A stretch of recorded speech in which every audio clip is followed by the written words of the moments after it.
자, 여러분, 지난 시간에 박스 객체를 복사를 해가지고 선객체랑 서클 객체를 그리는 그런 능력을 갖도록 프로그램을 갖다가 좀 업그레이드를 해봤습니다. 그런데 이런 식으로 프로그래밍 하는 거는 굉장히 위험한 프로그램이에요. 자, 왜 위험하냐?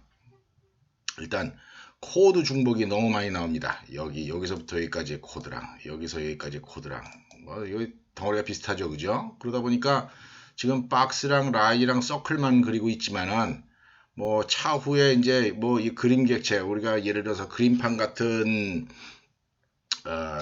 어플리케이션을 만든다라고 치면은 뭐 다이아몬드 라이 뭐 뭐야 다이아몬드 그다음에 라운드 박스 그다음에 뭐야 삼각형 뭐 굉장히 많은 그림들을 그린다라고 했을 때 그럴 때마다 이런 식의 코드 중복이 생기게 된다 하는 겁니다. 그런 코드 중복은 일단 물론 이 데이터를 선언하는 이 데이터 멤버들에서부터 이제 겹치기 시작하겠죠, 그죠? 그래서 코드 중복이 많이 나오기 때문에 뭔가 추가를 할 때마다 혹은 지울 때마다 뭐 여러 군데에서 작업을 해야 되는 그런 불편한 점이 이제 있게 됩니다. 그 다음에 또 예를 들어서 이제 박스 클래스에 뭐 이 set xy2라고 하는 게 이 코드가 뭔가 좀 잘못됐다. 예를 들어서 하는 겁니다. 코드가 잘못돼서 여기다가 new 플러스 1 여기다가 예를 들어서 new 플러스 1 그 다음에 여기 new y 플러스 1 이렇게 해야 되는 게 더 정확한 코드더라 하는 게 개발을 한참 하다가 나중에 이제 발견이 되게 되면은 그런 사실이 발견되면은 이 코드를 set xy2를 복사해간 나머지 이제 라인, 서클 또 이제 추가된 여러 가지 클래스들이 있을 텐데요. 거기 가다 마서 그 위치마다 찾아가 가지고 플러스 1, 플러스 1을 또 해줘야 된다는 겁니다. 그래서 만약에 소프트웨어를 갖다가 수정하거나 업그레이드를 할 그럴 필요가 있을 때 아주 여러 군데 가서 막 이렇게 이제 조치를 해야지 되는데 그런 상황을 우리가 보통 뭐라 그러냐면 소프트웨어를 보수 유지한다라고 유지 보수한다라고 얘기를 합니다. 메인터넌스 한다라고 얘기를 하는데 그 메인터넌스를 할 때 굉장히 그 혼잡한 상황이 야기되는 그런 문제가 있습니다. 그래서 이런 식으로 코딩을 하면 절대로 안 됩니다. 반면에 C랭귀지를 만약에 프로그래밍 한다라고 치면은 지금과 같은 식으로 프로그래밍 할 수밖에 없어요, 사실은. C랭귀지에서는 뭐 별다른 수단이 없기 때문에 C랭귀지 프로그램 하다 보면 이런 식으로 뭐 코드 중복도 해야지 되고 복사도 해야 되고 그런 상황이 많이 발생을 합니다. 그런데 다행스럽게도 객체 지향에서는 지난 시간에 얘기했듯이 상속, 그 다음에 다이내믹 바인딩, 그 다음에 폴리즘모피즘이라고 하는 그런 제도가 프로그래밍 어떤 문법으로 이렇게 제공이 되기 때문에 그거를 이용을 하게 되면은 지금과 같은 상황을 갖다가 무진장 단순하게 완화를 할 수가 있어요. 일단 상속을 갖다가 한번 시도를 해보도록 하겠습니다. 상속을 적용하는 걸 한번 시도를 하겠습니다. 우리 코드를 보면은 박스랑 서클이랑 뭐 데이터 멤버 4개 있고 서클에도 데이터 멤버 4개 있고 뭐 거의 뭐야 똑같은 코드들이 이렇게만 여러 개가 들어가게 되죠. 그죠? 여기 데이터 멤버가 이렇게 중복이 되다 보니까 여기 컨스트럭터에서 이런 행위를 하는 것도 중복이 되고 막 그렇습니다. 그래서 이렇게 코드가 중복될 때는 얘네들 위에 이 박스랑 서클이랑 라인 클래스 위에 얘네들의 공통적인 사항을 모아놓는 슈퍼 클래스를 만들어 가지고 상위 클래스를 만들어서 공통적인 내용들은 다 누가 갖고 있느냐 공통적인 내용들은 다 이 상위 클래스가 처리를 하도록 하고 이 하위 클래스에서는 이질적인 부분만 처리하도록 하는 그런 식으로 코딩을 하면 됩니다. 그런데 예를 들어서 내가 지금 서클이랑 박스랑 라인 클래스 3개를 두고 봤을 때 공통적인 것 갖다가 이렇게 싹 모아가지고 위에 피겨 클래스라고 하는 걸 만들면 좋겠는데 사실은 나중에 이제 이 엑스트로를 만드는 과정에서 우리가 점도 만들 겁니다. 점도 만들 텐데 그런 점 같은 거 만들 때 x1, y1, x2, y2가 다 공통적으로 있지는 않기 때문에 나름대로 장기적인 계획을 세워야지 돼요. 장기적인 계획을 세우는 차원에서 원래 이제 어떤 프로그래밍을 갖다가 전문적으로 할 때는 설계라고 하는 작업도 합니다. 설계라고 하는 작업도 하게 되는데 그 설계를 할 때 뭔가 이제 표기법을 이용을 해가지고 뭐 나름대로 표준적인 그런 표기법을 이용해서 설계를 합니다.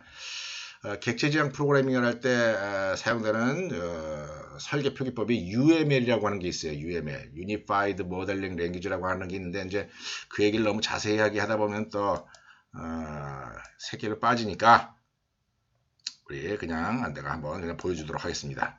자, 예를 들어서 요게 내가 UML을 이용해서 내가 지금 만들고자 하는 이 과제를 클래스들을 이렇게 잘 모델링을 한 거예요. 이렇게 그림을 싹 해서 이런 식으로 프로그램을 짜겠다라고 계획을 내가 한 겁니다. 이게 계획을 한 건데 요거는 사실은 이제 자바 프로그래밍 할 때 계획한 거예요. C샵으로는 이런 그림을 내가 안 그려놨기 때문에 그냥 자바 프로그램을 응용을 하도록 하겠습니다. 예를 들어서 여기서 여기까지 요게 우리가 만들고자 하는 클래스들이다 하는 거죠. 포인트 클래스, 라인 클래스, 박스 클래스, 서클 클래스, TV 클래스. 이렇게 내가 이 어플리케이션에서 만들 생각입니다. 이렇게 만드는데 포인트 클래스는 x1, y1이 있고 그 다음에 나머지들은 요 4개는 x1, y1, x2, y2가 있어요. 그래서 얘네들을 갖다 각각 상위 클래스로 원 포인트 피규어라고 하는 상위 클래스를 만들었고 여기다가는 또 투 포인트 피규어라고 하는 그런 상위 클래스를 만들었습니다.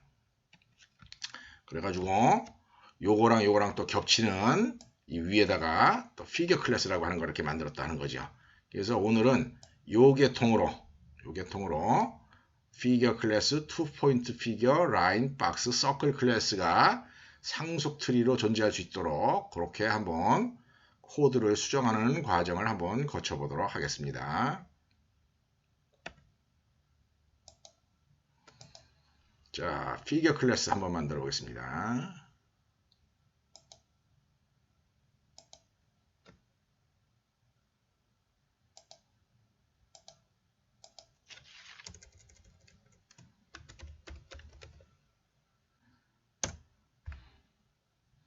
자, 피규어 클래스에는 컨스트럭터 하나 주도록 하겠습니다. 아무것도 안 합니다. 여기 데이터 멤버가 나중에 이제 추가될 게 이제 여러 가지가 있어요. 예를 들어서 칼라라든지 우리가 이제 앞으로 이 선이라든지 사각형 그릴 때 색깔을 적용을 할 겁니다. 색깔을 도입을 할 건데 그럴 때 쓸 데이터 멤버로 칼라라고 하는 게 있을 수 있는데 지금은 당장에는 필요 없으니까 남겨놓겠습니다. 나중에 차후에 들어갈 거다. 그 다음에 이제 그런 데이터 멤버들에 대한 뭡니까? 그런 데이터 멤버들에 대한 초기화하는 과정, 그런 과정이 컨스트럭터를 만들면서 우리가 작성을 해야 될 텐데 당장에는 일단 필요가 없으니까 이렇게 두도록 하겠습니다. 이렇게 두도록 하고 요거 밑으로 아까 그림에서 보다시피 원 포인트 피규어랑 투 포인트 피규어라고 하는 클래스를 만들어 줄 겁니다. 그런데 지금 원 포인트 피규어 쪽은 좀 급한 게 아니니까 내비두고 투 포인트 피규어 쪽부터 한번 만들어 보도록 하겠습니다. 그 다음에 요거는 퍼블릭으로 적어줘야 되고요.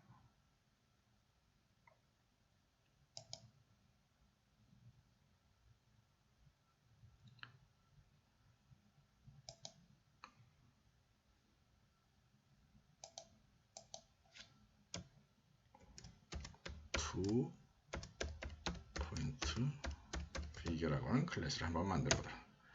이 투 포인트 피규어는 사용 목적이 x1, y1, x2, y2랑 관련되는 행위를 갖다가 여기서 다 코딩을 하려고 내가 이제 작성을 한 그런 클래스입니다. 자, 투 포인트 피규어를 아이고 망했다. 망했네요. 내가 파일 이름을 잘못 정했네요. 파일 이름을 잘못 정했을 때 잘 될지는 모르겠는데 한번 수정을 해보겠습니다. 여기다가 포인트 이렇게 친다는 거죠. 내가 여기서 클래스 이름을 바꾸게 되면은 얘가 뭐라냐면은 이 투 포인트 피규어랑 관련되는 모든 내용을 바꾸겠습니다. 바꾸겠습니까? 이렇게 물어봅니다. 얘를 눌러주면 됩니다. 얘를 눌러주면은 조금 전에 여기 클래스 이름이 투 핀트 피규어라고 되어 있는데 이런 것들도 다 알아서 바뀐다는 거죠. 이렇게 다 알아서 투 핀트 피규어를 갖다가 2포인트 피규어로 다 바꿔줍니다. 이런 점은 이제 개발 툴에서 제공한 에디터를 쓰면서 우리가 얻을 수 있는 아주 훌륭한 장점이죠. 자, 2포인트 피규어가 뭐로부터 상속받느냐? 피규어로부터 상속받는다는 겁니다. 그랬을 때 상속은 이렇게 표시를 합니다. 컬런을 치고 피규어 클래스로부터 상속받는다. 이렇게 적어주면 된다 하는 겁니다. 이렇게 하면서 이 2포인트 피규어가 이제 x1, y1, x2, y2를 얘가 담당하겠다 하는 겁니다. 그래서 박스 클래스에 가서 얘를 이제 더 이상 쓸 필요가 없습니다. 얘를 쓸 필요가 없이 잘라내기를 해가지고 2포인트 피규어에다가 여기다가 이렇게 적어준다는 거죠. 그런데 이제 이 x1, y1, x2, y2가 나중에 박스 클래스가 이제 2포인트 피규어로부터 상속을 받을 텐데 x1, y1, x2, y2를 박스 클래스에서 이제 사용할 여지가 있습니다. 그림 그릴 때 이제 x1, y1, x2, y2를 사용해야 되죠, 그죠? 그런 경우에 여기 비저빌리티를 프라이빗으로도 만들고 프로텍티드로 둬야 된다 하는 겁니다. 이런 건 다 우리 C# 수업 시간에 이야기했던 겁니다. 하위 클래스에서 이 데이터 멤버를 사용할 수 있게 하면서 퍼블릭으로 오픈하지 않는 그런 경우에 이런 식으로 작성한다라고 얘기를 했습니다. 자, 박스 클래스만 일단 손 보겠습니다. 이렇게 하면은 이렇게 하고 나서 얘네 두 개 어떻게 합니까? 얘네 두 개 잘라가지고 잘라서 2포인트 피규어에 여기다 갖다 놓습니다. 여기다 갖다 놓고 여기다가 인티저 x, 인티저 y 이렇게 적어준다는 거죠. 그 다음에 또 박스 클래스에 가서 set xy2 있습니다. set xy2 아예 통째로 이걸 잘라가지고 잘라내기 해가지고 통째로 잘랐습니다. 통째로 잘라서 2포인트 피규어에 와가지고 이 자리에다가 이렇게 적어 놓는다는 거죠. 이렇게 되면은 요 부분 다 공이 어디에 있었던 겁니까? 라인 클래스, 박스 클래스, 서 클래스에 다 코드가 중복되어 있던 거죠. 그죠? 이게 상위 클래스로 올라오게 됨으로 해가지고 코드 중복이 이제 많이 없어지게 됩니다. 자, 그래서 요 다음에 우리가 박스 클래스를 정상적으로 짜면 이제 박스 클래스는 어떻게 되겠습니까? 2포인트 피규어로부터 상속을 받아야 되겠죠. 그죠? 2포인트 피규어로부터 상속을 받게 되면은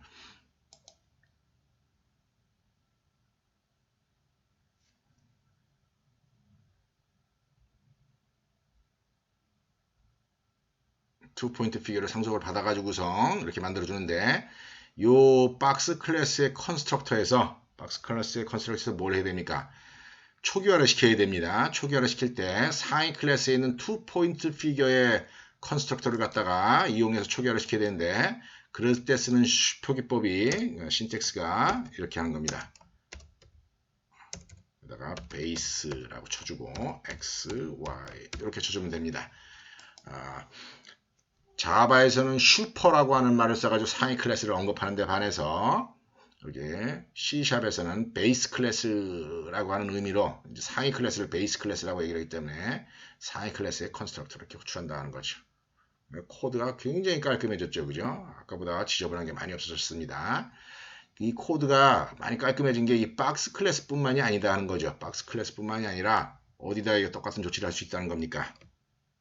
그렇습니다. 서클이랑 라인에도 똑같은 조치를 할 수 있다는 거예요. 자, 서클에 대해서도 얘로부터 상속을 받게 하면은 더 이상 얘네들은 필요가 없어지고 그 다음에 얘도 어떻게 합니까? 베이스 클래스에서 초기화를 시키도록 한 다음에 이 코드들도 없어진다는 겁니다. 그 다음에 얘네들도 위에서 그냥 사용하면 되기 때문에 탁 없어진다 하는 거죠.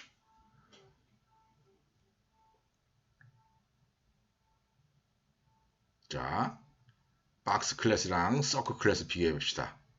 아까 뭐 지저분하게 중복됐던 코드들 싹 없어졌죠. 그죠? 싹 없어지고 다른 부분만 여기는 드로우 렉탱글 그 다음에 그 드로우 엘립스 해가지고 그거 차이가 나겠다 하는 겁니다. 라인 경우도 이제 마찬가지로 처리를 하면 되겠죠. 그죠? 라인 경우도 이렇게 가서 여기다가 얘로부터 상속을 받게 하고, 그 다음에 얘네들은 싹 지워주고, 그 다음에 여기에 베이스 x, y 적어주고, 그 다음에 얘네들을 싹 없애주면 됩니다. 그 다음에 얘네들을 싹 없애줍니다. 자, 이렇게 하고 한번 컴파일 한번 해볼까요? 되는지 안 되는지 나도 잘 모르겠는데 한번 해봅시다. 컴파일 탁 했습니다. 그래도 컴파일 돼가지고 돌아가네요. 그죠? 돌아갑니다. 라이 그려지고, 박스 그려지고, 서클 그려지고, 잘 돌아가네요. 그죠? 자, 지금은 뭐냐면은 상속만을 이용해서 또 그 코드 중복을 없앤 그런 케이스입니다. 그런데 이제 이 부분 말고 우리가 또 신경 써야 될 부분이 어디 있습니까? 여기 아까 if문 있는 곳, 여기에 엄청나게 많은 코드들이 이렇게 겹쳐 있었는데, 이런 엄청나게 많은 코드들을 갖다가 if문에 의해서 코드 중복되는 거를 우리가 일 처리를 좀 해야 된다 하는 거죠. 일 처리 좀 해야 된다는 겁니다.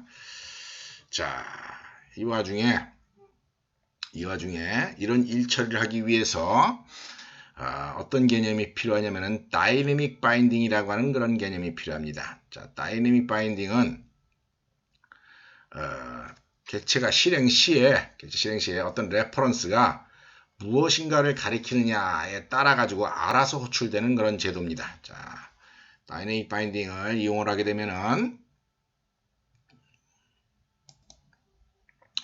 다이내믹 바인딩을 이용하게 되면 프로그램이 굉장히 유연해집니다. 프로그램이 이제 유연해진다는 거의 의미를 이제 지금 현재 있는 코드랑 나중에 이 수업 끝날 때쯤에서 완성되는 코드를 한번 비교를 해보면 알 수가 있어요. 많이 이제 다이내믹 바인딩에 의해서 코드가 유연해지고, 그 다음에 다이내믹 바인딩에 의해서 많은 if문이 사라지게 됩니다. 많은 if문이 사라지게 되는데, 그런 상황을 갖다가 내가 한번 보여주도록 하겠습니다. 자, 어떻게 보여주느냐. 여기 current box, current line, current circle 이렇게 세 개가 있는데요. 세 가지 종류가 이렇게 있는데,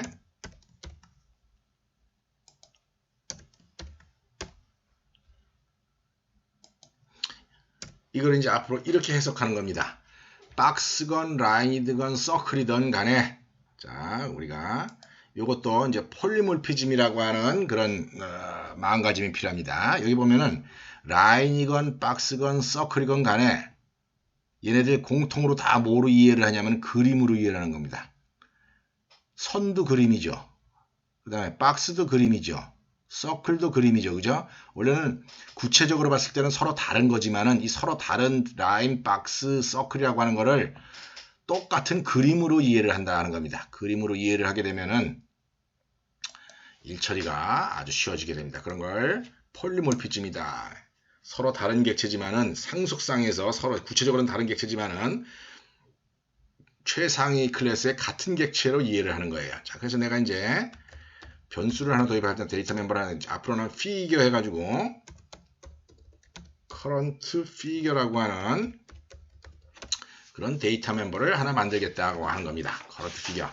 자, 내가 이제 이번에는 이 current figure를 current figure 하지 말고 내가 selected figure라고 하겠습니다. selected figure 이런 걸 하나 정하겠습니다. 이 selected figure는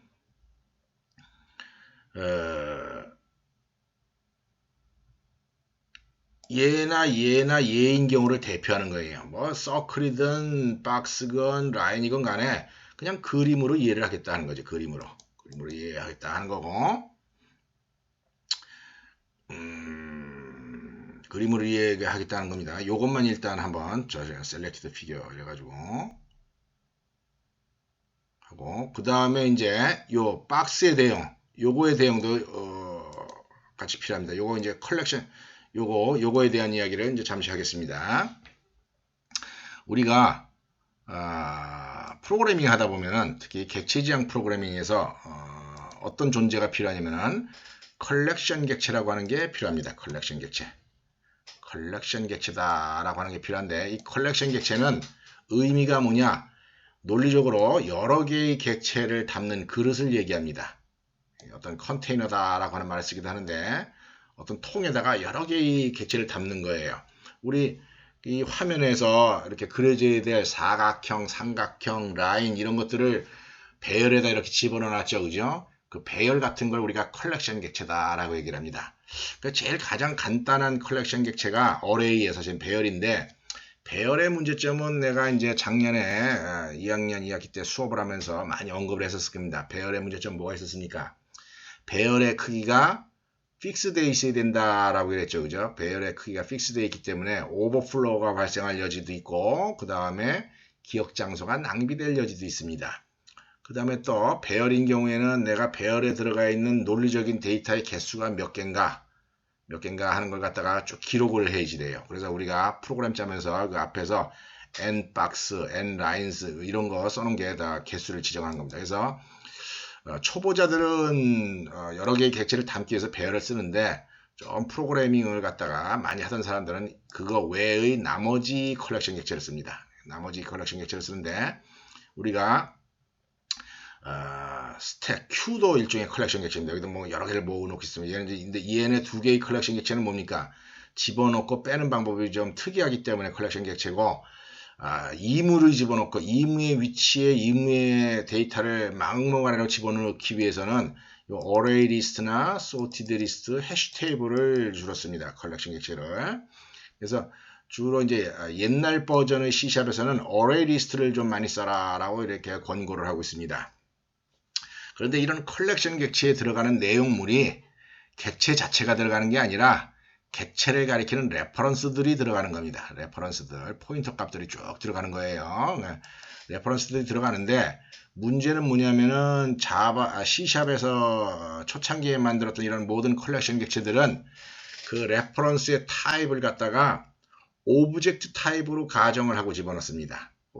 그 클래스들 중에 맨 꼭대기에 있는 상속 트리 관점에서 제일 꼭대기에 있는 슈퍼 클래스가 오브젝트 클래스인데 여기에 여기에 이런 컬렉션 객체에다가 뭔가 집어넣고 뺄 때 그 집어넣고 빼는 기본 단위의 타입이 오브젝트다라고 하는 거죠.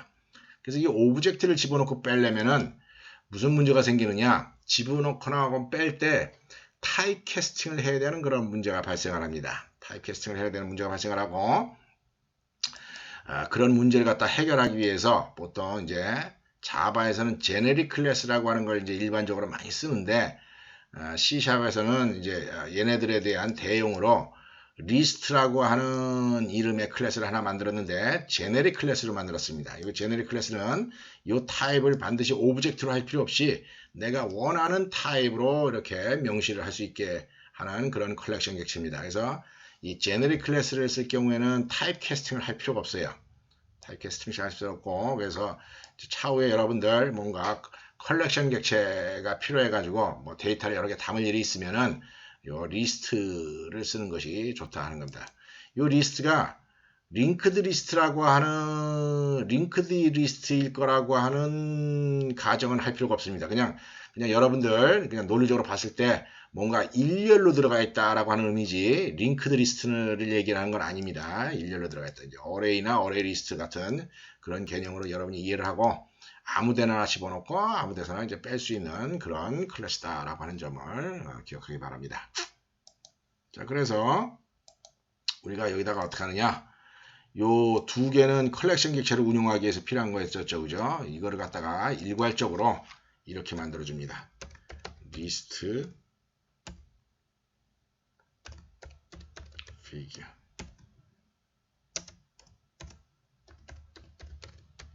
피겨스라고 하는 이름으로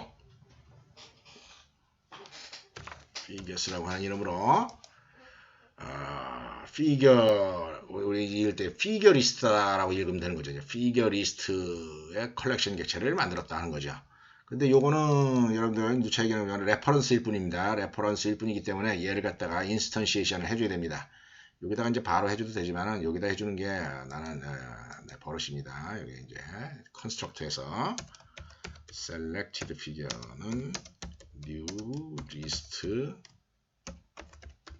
figure 이렇게 만들어주게 되면은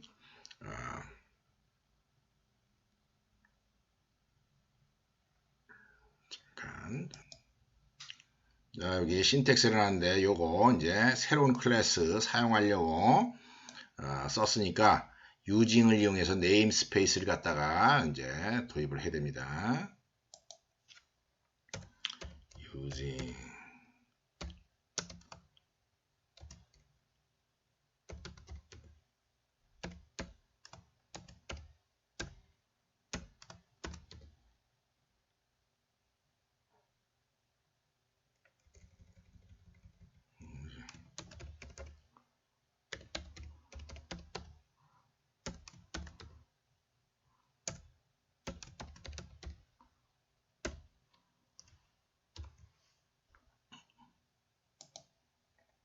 잠깐만요. 내가 코드를 실수를 했네요. 여기 제네릭 클래스를 갖다가 사용하려면 시스템 collections.generic을 갖다가 이렇게 이제 임포트를 해야지 되고, 내가 여기다가 selected 필요를 쓰는 게 아니라 figures를 갖다가 써야 되는 걸 내가 잘못했습니다. figures 해가지고 컬렉션 객체를 만들어 줍니다. 자, 앞으로 얘를 쓰게 돼요. 얘나 얘 쓰게 되면 얘네들은 필요가 없어진다 하는 겁니다. 내가 읽어서 싹 지워버리겠습니다. 지워버리겠어요. 지워버렸습니다. 시원하죠? 지워버리니까, 그죠? 중복된 코드들이 싹 없어졌습니다. 그죠? 그 다음 이제 여기에서 이런 작업을 합니다. 자, current box에 new box. 요 if문은, 여기 요 if문은, 다이내믹 바인딩을 사용하게 되면 이 if문들이 딱 사라져야지 되는데, 많이 if문들을 없앨 수가 있습니다. 이제 밑에 있던 if문들을 없앨 수가 있는데, 객체가 맨 처음 생길 때는 뭐 없앨 수가 없어요. 객체가 맨 처음 생길 때는 어쩔 수 없이 이 if문이 있을 수밖에 없습니다. 자, 이 current box 대신에 내가 뭘 쓰겠느냐? current box 대신에 selected figure를 써주면 된다는 겁니다. Ctrl V, Ctrl V, Ctrl V. 자, 이렇게 써주게 되면은 박스를 만들어도 그 레퍼런스를 selected figure가 갖고 있고, 라인을 만들어도 얘가 갖고 있고, 서클을 만들어도 얘가 갖고 있다 하는 거죠. 이렇게 만들어야.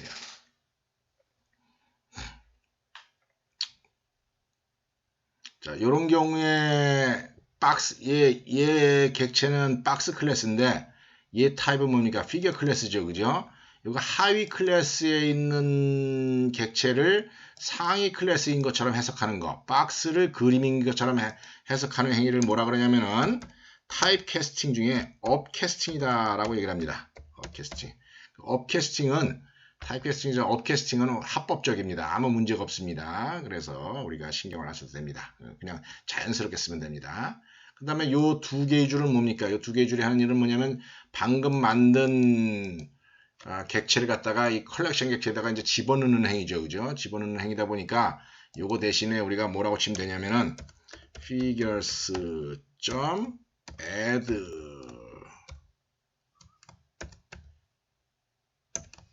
이렇게 해주면 된다 하는 거죠.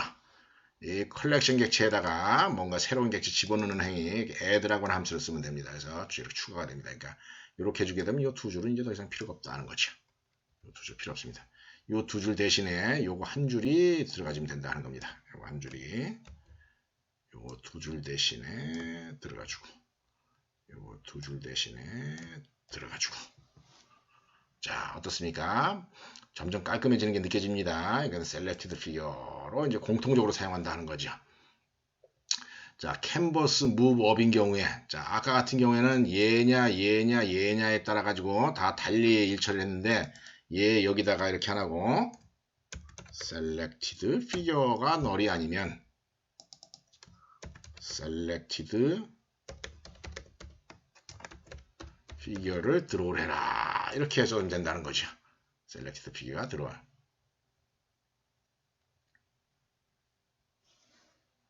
그런데 여기 우리가 얘가 current line이 null이 아니냐, circle이 null이 아니냐 이렇게 물어봤던 거 자체는 아까 얘네들 변수를 다 따로따로 했기 때문에 이걸 구별했었던 거고, 지금 어차피 버튼이 눌러진 상태에서는 selected figure는 무조건 null이 아니게 됩니다. 그래서 아예 이 부분 자체를 없애버려도 된다 하는 겁니다. if는 없애버리고 이렇게 주면 된다는 거죠. 자, 이렇게 해주면 되는데 이렇게 해주는 차원에서 이 자리에서 하는 행위가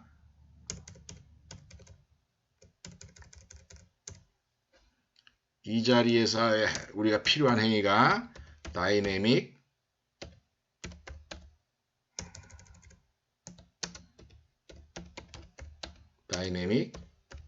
바인딩이다 하는 겁니다. 오늘 한 수업 내용 중에서 이게 아마도 여러분들이 반드시 기억해야 되는 가장 중요한 행위입니다. 요거 지금 코드가 완성된 건 아니에요. 완성된 건 아닌데, 자, 요지가 뭐냐? 셀렉티드 피규어가 지금 종류가 몇 가지일 수가 있습니까? 세 가지일 수가 있죠. 그죠? 그 세 가지인 경우에 따라서 드로우를 호출하라 그러면 박스에 드로우가 호출되거나 서클에 드로우가 호출되거나 라인에 드로우가 호출될 여지가 있다는 겁니다. 그런데 그게 알아서 호출된다 하는 거예요. 알아서 다이내믹 바인딩을 쓰게 되면 알아서 호출된다. 이 점이 중요한 거다 하는 거죠. 그 다음에 여기에서 이걸 너를 만들어주면 됩니다. 그럼 얘네 둘은 이제 더 이상 필요가 없습니다. 이렇게. 요거 지금 빨간 줄 나왔기 때문에 아직 신텍스 에러입니다. 자, 그런 다음에 무브로 한번 가봅시다. 무브에서도 이제 마찬가지 현상이 일어납니다. 무브에서도 이렇게 일일이 얘냐 이렇게 구별해 줄 필요가 없어요. 구별해 줄 필요가 없고 마우스 무브를 하는 와중에 싹 이 부문 블락을 싹 치우고 요 코드 한 줄만 나오면 된다는 거죠. 코드 한 줄만 나오면 되는데 내가 이렇게 해주고 대신에 이 커런트 박스가 뭐가 되는 거죠? 셀렉티드 피규어가 되면 된다 하는 겁니다.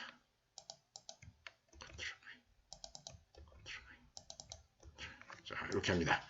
자, 여기서도 이것도 다 다이내믹 바인딩이라는 거죠. 너 그림 뭔지 모르지만 그리고, 너 그림 뭔지 모르지만 그 set xy2 하고, 너 뭔지 모르지만 또 드로우 해라. 이런 식으로 일처리를 할 수가 있다 하는 겁니다. 자, 페인트 할 때도 이제 컬렉션 객체를 쓰게 되면은 쉽게 이제 일처리를 할 수가 있습니다. 물 한 잔만 먹고 합시다. 자, 여기서의 코드 스타일은 이제 배열을 이렇게 트래버스를 하면서 배열의 엘리먼트를 하나씩 갖고 오면서 이제 일처리를 하는 거였었죠. 그죠?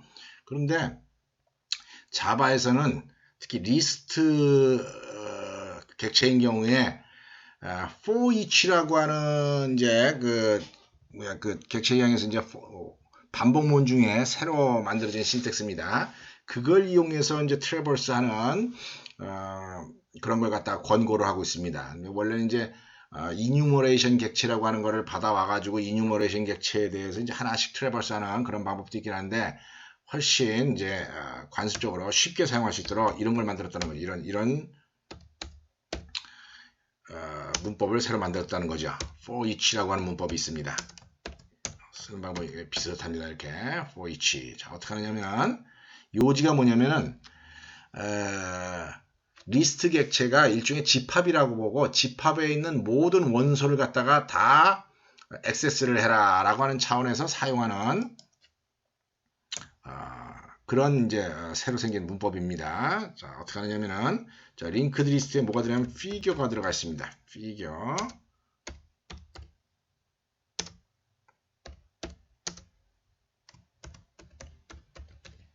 자, 이렇게 씁니다. 신텍스가. 자, 요지가 뭐냐면은 figures라고 하는 컬렉션 객체, 이게 집합이라는 거예요. 거기에 들어가 있는, 여기 in이죠. 거기에 들어가 있는 임의 모든 PTR, 그러니까 그 중에 거기 들어가 있는 여기 10개가 들어갔으면 그 10개 각각에 대해서 이런 얘기를 하는 겁니다.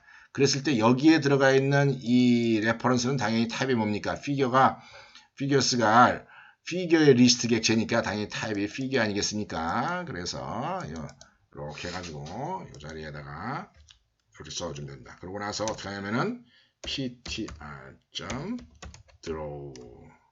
g, pair 이렇게 한다면 된다는 거죠. 이렇게 하면서 얘네들을 싹 지워주면 됩니다. 자, 거의 다 됐습니다. 거의 다 됐는데 거의 다 된 이런 상황에서 보면 우리가 이전 시간에 만들었던 그 코드에 보면 훨씬 깔끔한 걸 알 수가 있죠. 그죠? 굉장히 많은 코드 중복들이 없어지고 이 부분들도 없어졌다 하는 걸 알 수가 있습니다. 자, 이제 마지막으로 이 다이내믹 바인딩을 실행하기 위해서 뭘 해야 되느냐? 이 draw 함수랑 setxy2에 대한 조치를 해줘야 됩니다. 자, 보면은 이 신텍스 에러가 나온 이유를 한번 생각해 봅시다. selected figure.draw의 신텍스 에러가 나왔는데 이 신텍스 에러가 나온 이유가 뭡니까? selected figure의 타입이 뭐죠? selected figure의 타입이 자 보니까 뭡니까? selected figure의 타입이 figure 타입이다라는 거예요. 그런데 figure 클래스에 그럼 여기에 selected figure.draw 이렇게 하게 되면은 figure 클래스에 draw라고 하는 함수가 있어야 될 텐데 우리 figure 클래스에 draw 함수 만든 적이 있습니까? 없습니까? 없다는 거죠. 없죠. 그죠? 그러니까 컴파일러 입장에서는 figure 클래스에 draw도 없는데 draw라고 하는 함수가 없는데 그걸 왜 사용하려고 그러느냐? 이래가지고 신텍스 에러를 나오게 한 거다 하는 겁니다. 그래서 우리가 이제 조치를 해줘야 되는데 어떤 조치를 해줘야 되느냐?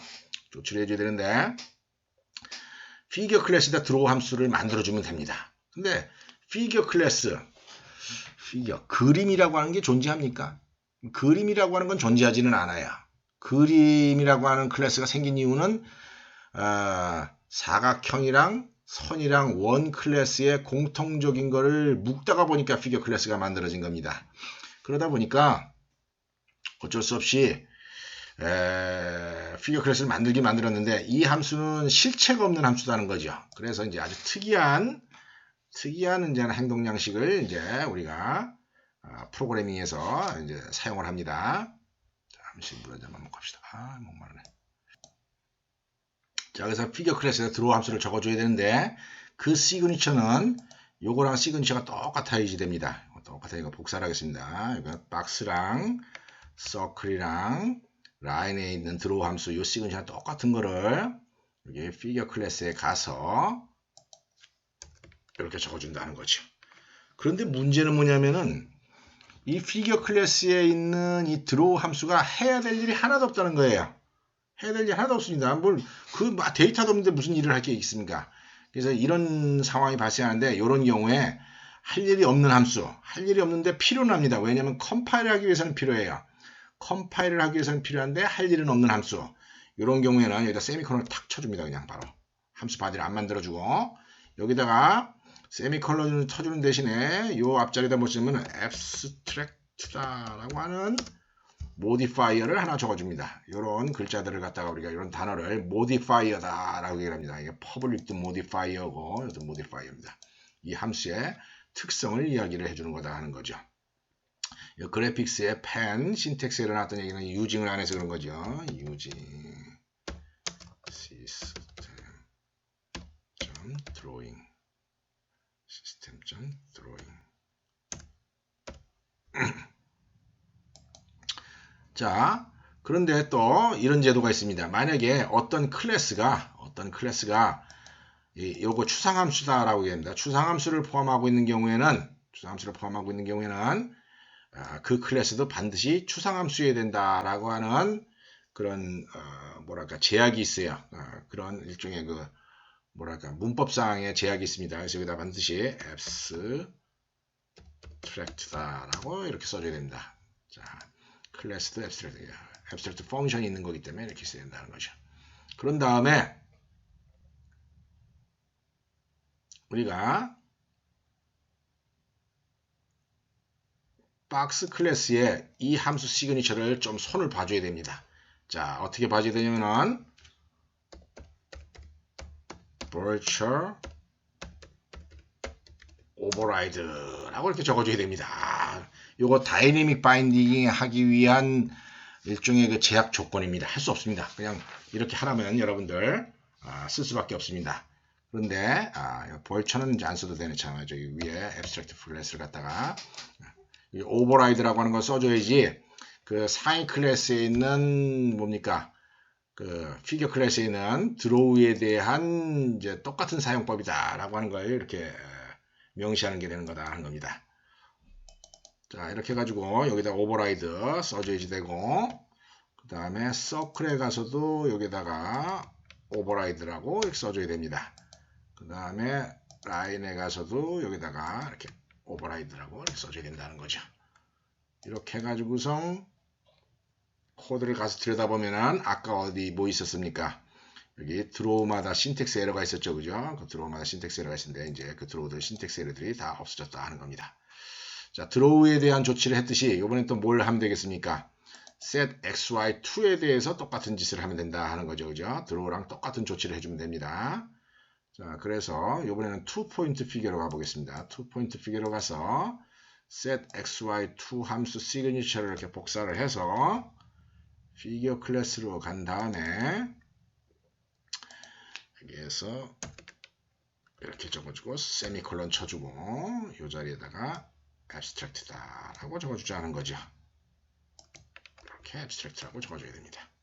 abstract라고 적어주고 그 다음에 요거 이제 요 set xy2는 라인 서클 박스에 있는 함수가 아니었죠, 그죠?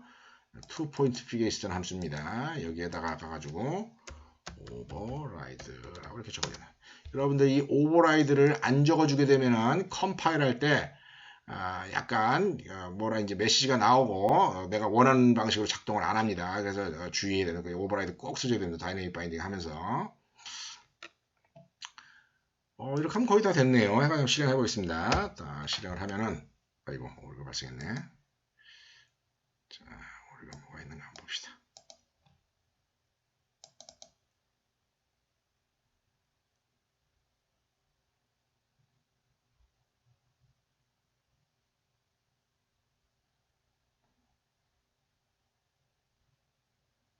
잠깐만요.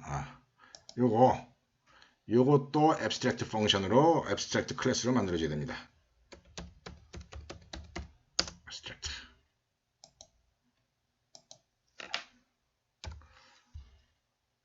자, 요지가 뭐냐면은 이 상위 클래스에 상위 피겨 클래스에 있었죠. 그 피겨 클래스에 있었던 이 함수랑 이 함수 두 개를 다 만들어줘야지만이 이제 우리가 abstract 클래스의 반대는 이제 concrete 클래스라고 하는데 이제 구상 클래스 혹은 구체 클래스다 이런 말을 써요.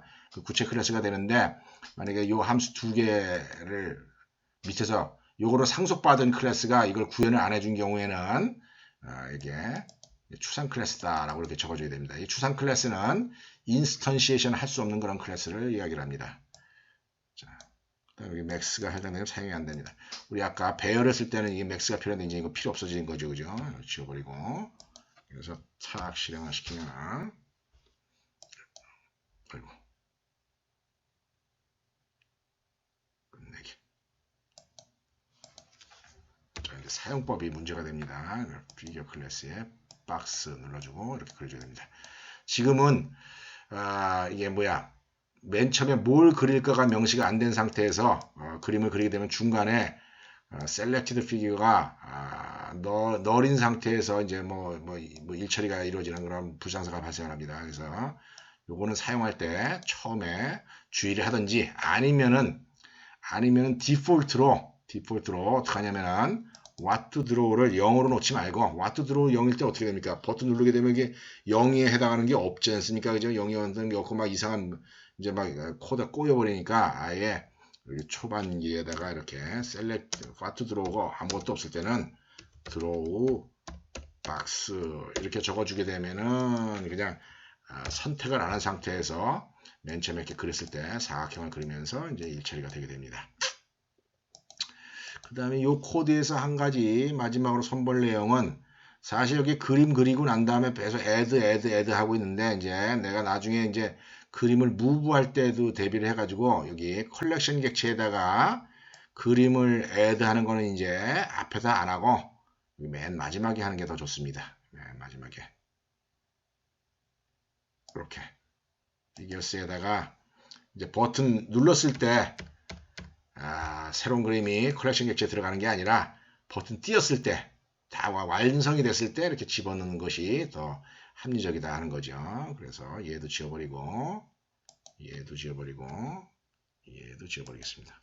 자꾸 이런 식으로 코딩을 해버릇을 해야지 뭐냐면은 이제 코드 중복도 피하고 뭔가 좀 그럴듯한 좀 보기 좋은 그런 코드로 우리가 소프트웨어를 개발할 수가 있는 겁니다. 자, 오늘 수업 내용 굉장히 중요합니다. 오늘 수업 내용은 C샵에 대한 어떤 C샵 API에 대한 설명은 없었지만은 객체지향 프로그래밍을 본질적으로 아주 멋지게 하는 방법에 대한 그런 소개를 한 겁니다. 이 지난 시간에 했던 코드랑 계속 한 비교를 정확하게 해보세요. 그러면은 얼마나 코드가 깔끔한가 이런 점을 여러분들이 느끼게 될 겁니다. 자, 그러면은 이런 정도로 하고 이번 시간은 마치도록 하겠습니다. 얼떨결에 45분이나 됐는데 이게 말을 끊을 수가 없어서 이랬습니다. 여러분들 내가 어떤 때는 딱 20분 조금 넘자마자 끊을 때가 있고 어떤 때는 좀 길게 할 때도 있는데 이 점은 내가 뭐 강의를 미리 해볼 수가 없는 부분이니까 좀 길어질 때도 여러분이 좀 양해를 하고 수업이 좀 짧아질 때도 여러분이 이해를 하기 바랍니다. 자, 이런 정도로 수업을 마치도록 하겠습니다.